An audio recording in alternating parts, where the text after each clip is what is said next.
All right, let's go ahead and get started. So we are definitely nearing the end of the summer solstice. It's getting quite crazy out there. So the reading today was, yeah. And so one of the very fun things about the Chinese philosophy is looking at how numbers work. So 3 is considered life, 4 is considered death. Not because of the idea of death, but the idea of completion, right? Things stop. You've reached balance, it stops, right? And so then you've got to read further, of course, to find out why 108 is such an important number. But the idea is that every time we pass an odd number, it has real significance, and the adjacent even number has the exact opposite significance. What does that mean, you say? Well, let's try and divide 7 by 4. Well, you can't. So you have to go back 1, so you divide it by 3, and you end up with 1. So you have 2 significant numbers. 3 is very significant, right? So you have 3 and 3, very significant, but there's 1 in the middle, and it's dancing between the 2, right? Let's look at 8, which is the next significant number, but it's the even number. You divide that by 4, you get 2 4s. Well, what's 4? 4 is completion or death, right? So it's like you have 2 of them. It's very significant. It has some this great meaning. Well, it has this great meaning in the terms that you have completed life and you're done, right? And so that's very significant. Anyway, I could go on and on and on about numbers. But the idea is this extra 1 dancing between the 2 other numbers. That's really the significance, right? So we have heaven and earth.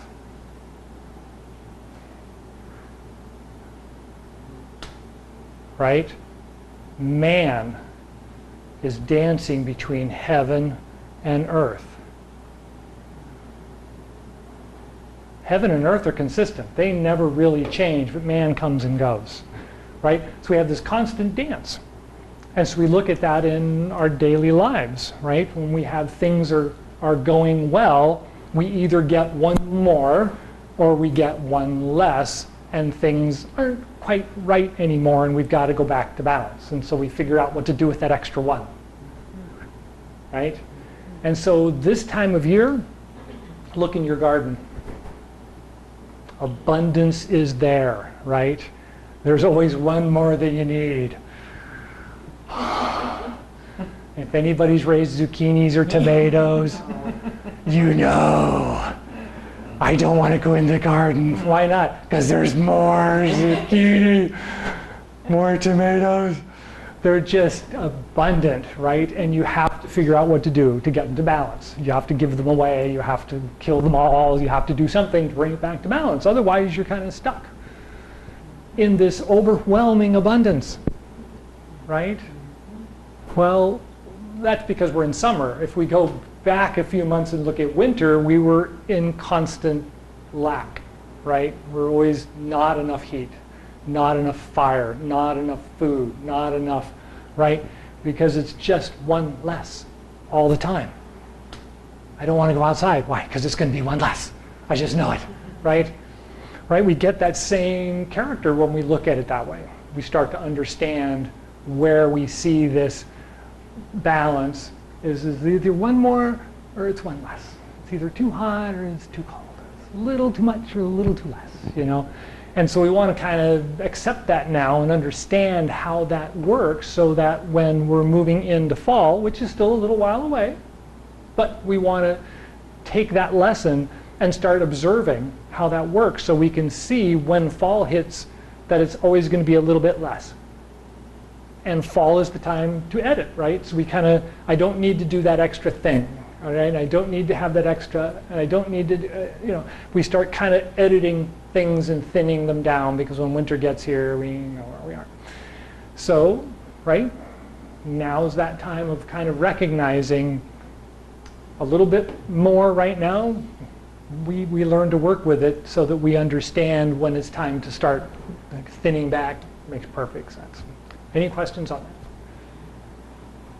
Any other questions on the reading? Oh, you guys are too easy. So with this, a little more abundance, probably everybody is thinking about, oh, I want to do this, and I want to go there, and then I want to have, and then, right? Yep. It's just one more. There's just one more, right? And so that is that trying to find balance thing that we are always talking about, and we want to see it in our movement. So if we're practicing like standing gong, if we're standing there and we're doing a couple of breaths, my body wants to move. It's kind of like, okay, well, I want to do something because it's like standing here, right? I want to move, right? I get that sensation of I want to move.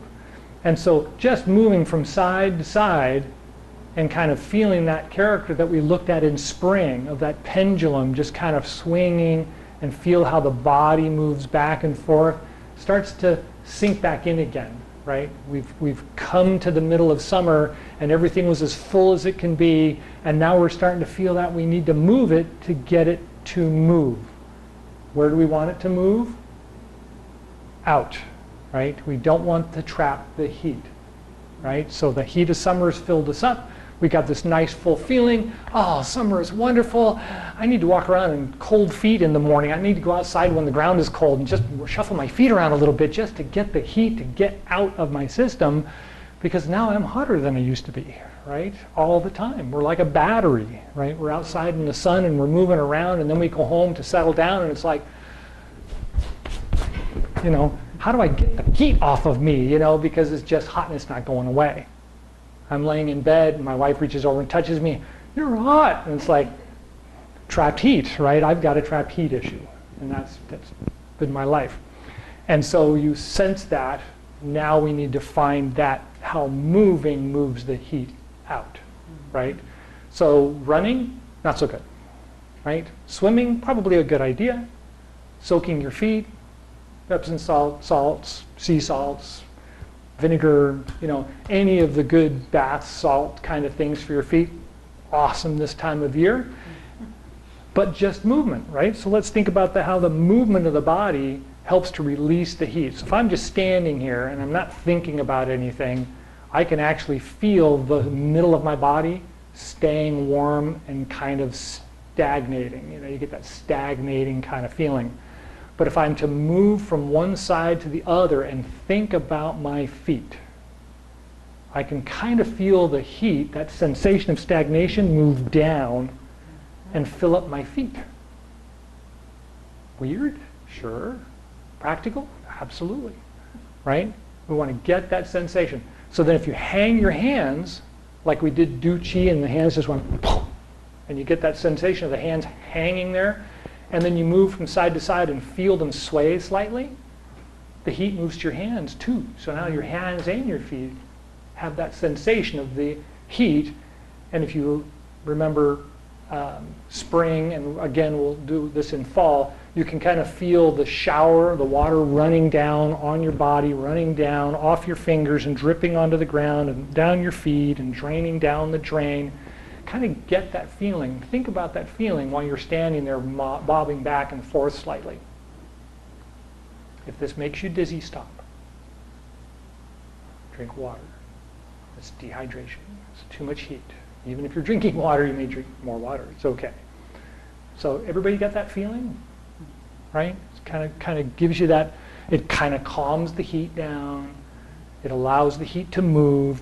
And when we give that idea of it dripping off of our bodies and moving down our bodies, we get that sensation of it moving away, right? Moving off and getting rid of it. And so now if I stand here for a moment and I think about that stagnation in my abdomen area, it's not as much as it was a minute ago, right? It's kind of thinned out. It's not quite as strong. And so that's the keys, right? Those are the things that helped us to understand.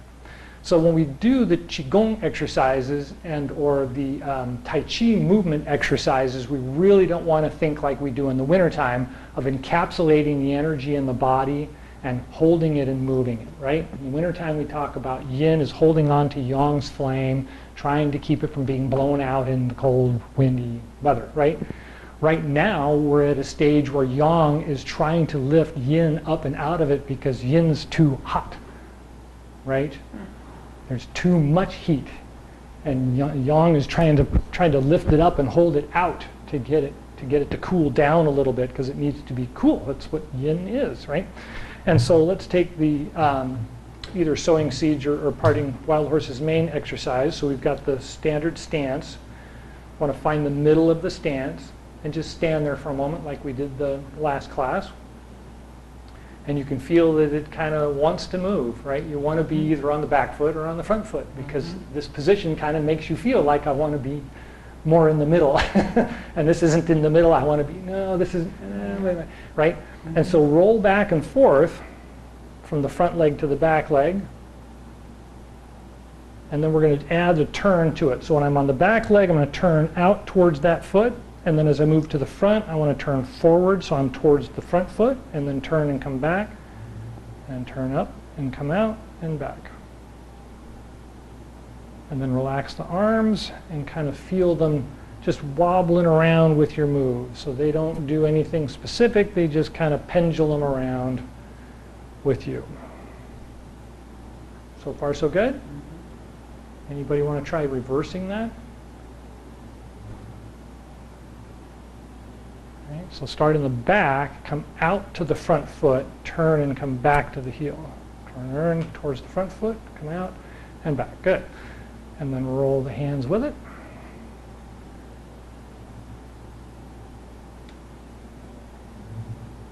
Anybody notice your breath slowed down?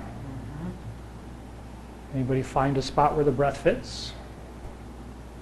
Should come automatic. You should kind of feel that natural sensation.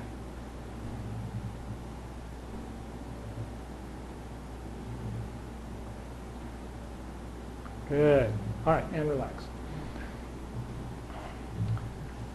So if the room keeps moving after you stop, it's the same thing, trapped heat, right? A little too much still in the system, and it's trying to go up because heat's trying to get up and out, and we want to go down and out, right? So we want to try and get it right. We want to get it down because it fills up our head, and then we pass out.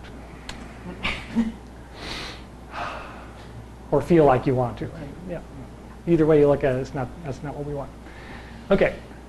Any thoughts about the way the body moves like that? How that movement feels? No? Okay. So let's look at the hands. When we talk about the way that the hands draw and move the energy, we usually do the closing gong, right? We reach out, we gather up, we draw it down, and we guide it down through the body, and we imagine it going down through the body and down to the ground, and then sticking to the ground and connecting down deep into the ground with each breath, right? We get that natural sensation. But how is that going to work, right? Does anybody remember yesterday's reading? Or the day before's reading? Okay, so in the last couple of days we covered a very important key, and that is that in the middle of a turning wheel is stillness, right? When you're out on the edge, the wheel's going, no, right? It's just screaming. But you get to the center, and it's kind of like tick, tick, tick, tick, tick, tick, tick, tick, tick, right? You're just barely turning while the outside is going however fast the wheel is turning, right? But if we imagine that as the way the body works, and in the reading we talk about chakras or wheels, and these different levels of chakras are flat like this, right? And they're turning. They're turning on the central axis. And the only way the central axis can work is if it's hollow, right? It's got to be empty. And so I used to always say, imagine your body is an empty conduit, right? Just a big tube, and all the energy flows down through that tube. Well, it's the same construct, right? If we're the axle that holds our wheels together, and those wheels have to turn in order for us to remain alive, then the center is where we want to be, right? We want to be in the middle where it's nice and quiet, And we can just sit there and let the wheels turn by themselves instead of trying to be riding out on each one of the wheels, yeah, you know, and spinning around. We want to be in the middle, right? Especially this time of year. And so if that's true, then when we're using the hand exercises, we really want to think about the idea that this lifting up is not lifting up the energy, it's gathering those wheels and allowing those wheels to come to harmony, and then we guide them and focus them down the center so that they become the same place on the axis.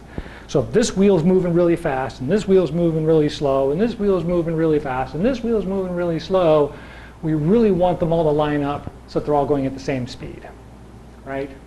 And so we want to think about that. We want to inhale up, and we want to think about our arms kind of guiding each wheel into place. And then as we come down, we want to index each one of the wheels as we get to each location so that we're kind of saying, okay, well, you're right here, and then you're right there, and then you're right there, and then you're right there. And then when we get to the bottom, the wheels are turning, and they're all turning at the same time and in the same speed.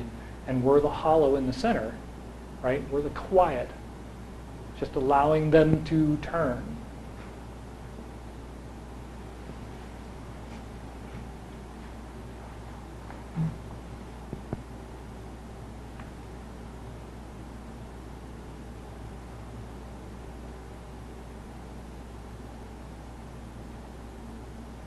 Good. And relax. How's that? Does that make sense? It's a lot of lecture today, but so far okay? Huh? Yeah. Good. Excellent. My brain says it's a lock, and they'll have to line up to open the lock. So. Ah, okay. Depends on how complex your brain wants to be. Mm-hmm. So movement. Any thoughts on the movement? Last time we met, last time we were together, we did the moving exercise, right? The Tai Chi's movement, which was actually the very beginning of the short form instead of the long form. Anybody remember? You want to go over those again? How much time do we have left? I think we're...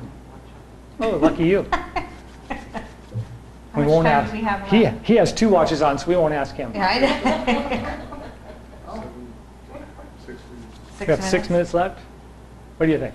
Sure. Really? Let's go for it. Okay. Everybody over to the side of the room. Except for you. That's all right. That's okay. So the set actually starts by facing front because of just the way the form works. And so we do the salute exercise, and then we marionette this way. So I'm going to turn my foot in this way and come around and form the big hug. And then the foot comes out into our normal standing position, and I come up and out into sowing seeds. And then as I roll back, following the movement, the wheels have to keep turning. I move off to the next one, and then the wheel changes direction, turns out this way, and winds back. One more. And then we pause at the very end. We step back and form the big hug. Bring my foot up to a cat stance, and then the bottom hand comes up and the top hand goes down to stork cools its wings. And then I'm going to turn in and prepare to brush knee. Step out to brush knee. The wheel keeps turning. I come back, change sides. Step out, rolling around the wheel. Roll back, change sides one more time. So I did 3 of the wave hands like cloud, or whoa. Where am I? What day is this? So we did 3 of the part wild horse's mane, and then 3 of the brush knee, and then we step back, pull in, and play the lute. And that's the beginning of the short form. And it's kind of nice because it starts off with the 3, 1, 3, 1. We just talked about that. Mm-hmm. Mm-hmm. We get that nice little combination to start the exercise off. Did I take too long to do that, or you want to try it one more time? Let's do it one more time. Okay. So the important thing for me to remember when I'm doing the exercise is after I've done the salute position and I sit down, I really don't want to stop sitting down. I want to try and keep myself down in this low position with the hips turned under until I get to here. So that whole rotating the body and everything is all kind of kept in that very low position and just rotates.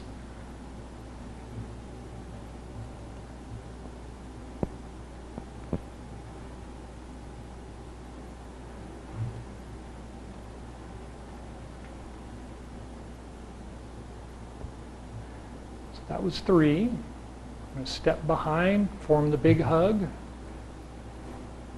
Put the front foot in the cat stance and then rise up. Stork cools its wings. And brush, or come together as you come down to the lower position again. And then roll the foot out and brush knee.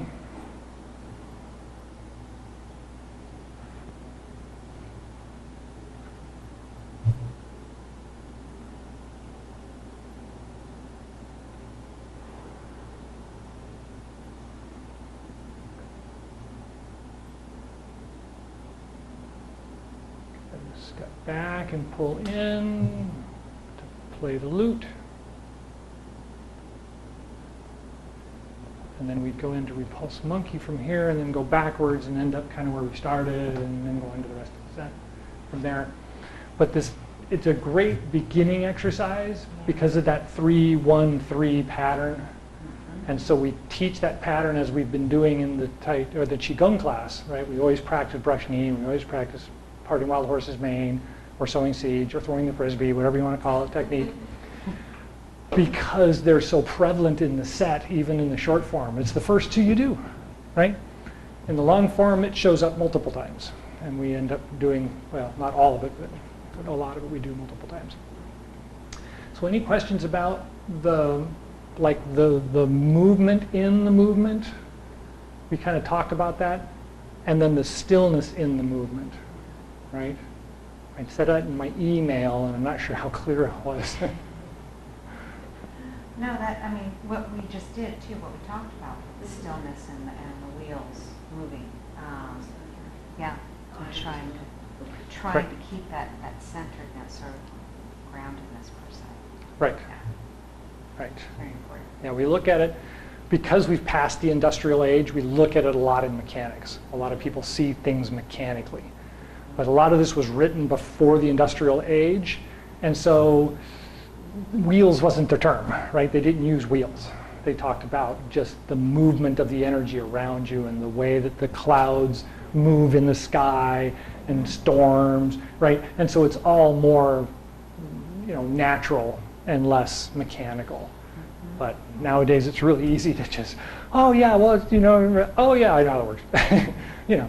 Piece of cake.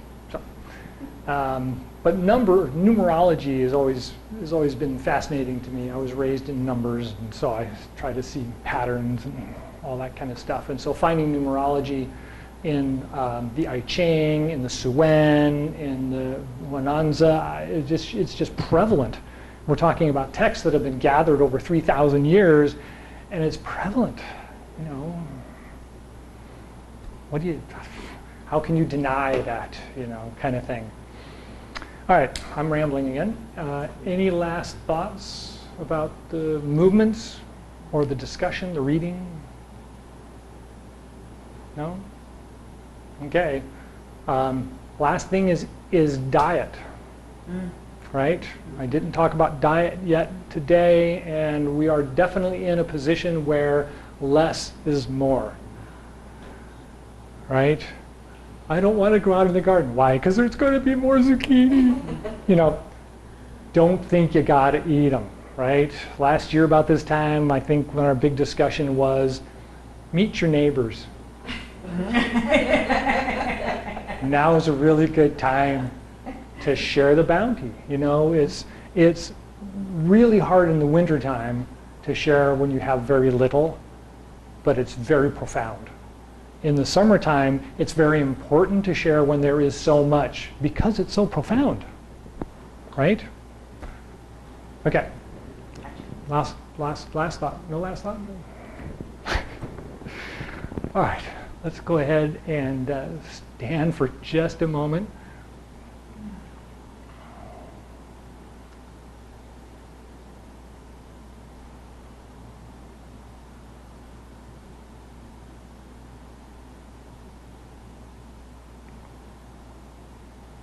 Okay, so let's put the hands together to the left side of the belt and roll the feet across the toes to the left side and then come across. Inhale, rolling the feet as the hands go across.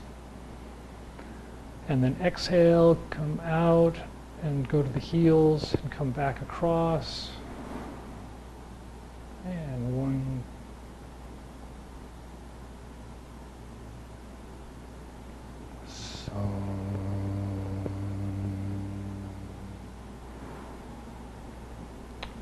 And 3. So.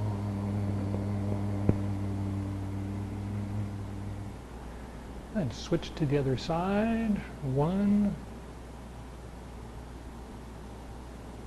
So.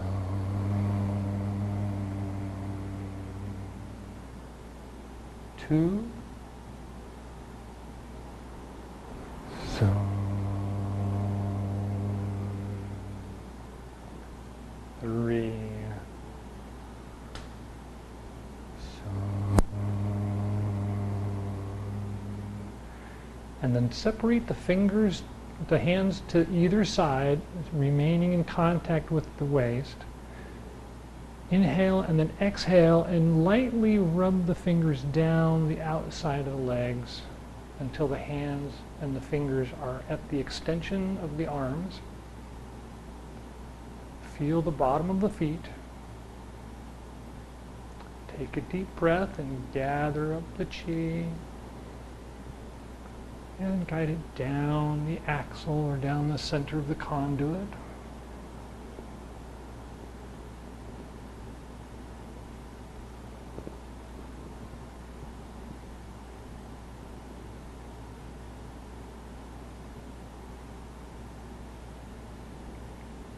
Take a couple of breaths, feeling the bottom of the feet.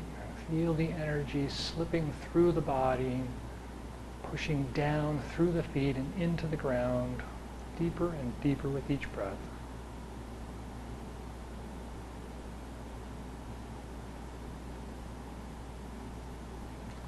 And when you're ready, let's do that again.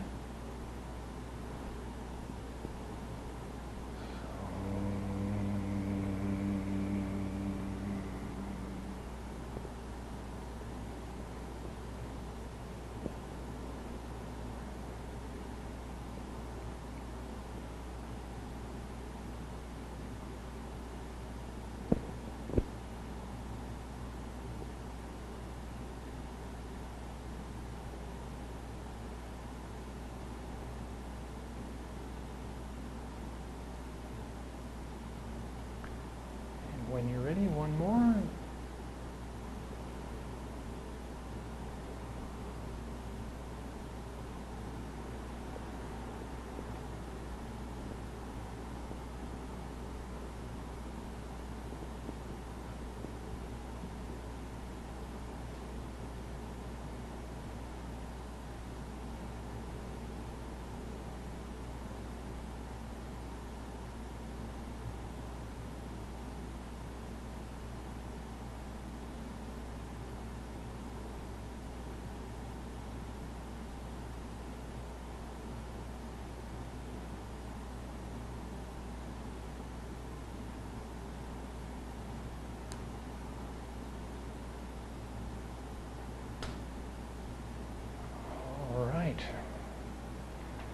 Have a wonderful week. Enjoy the weather, whatever it may bring.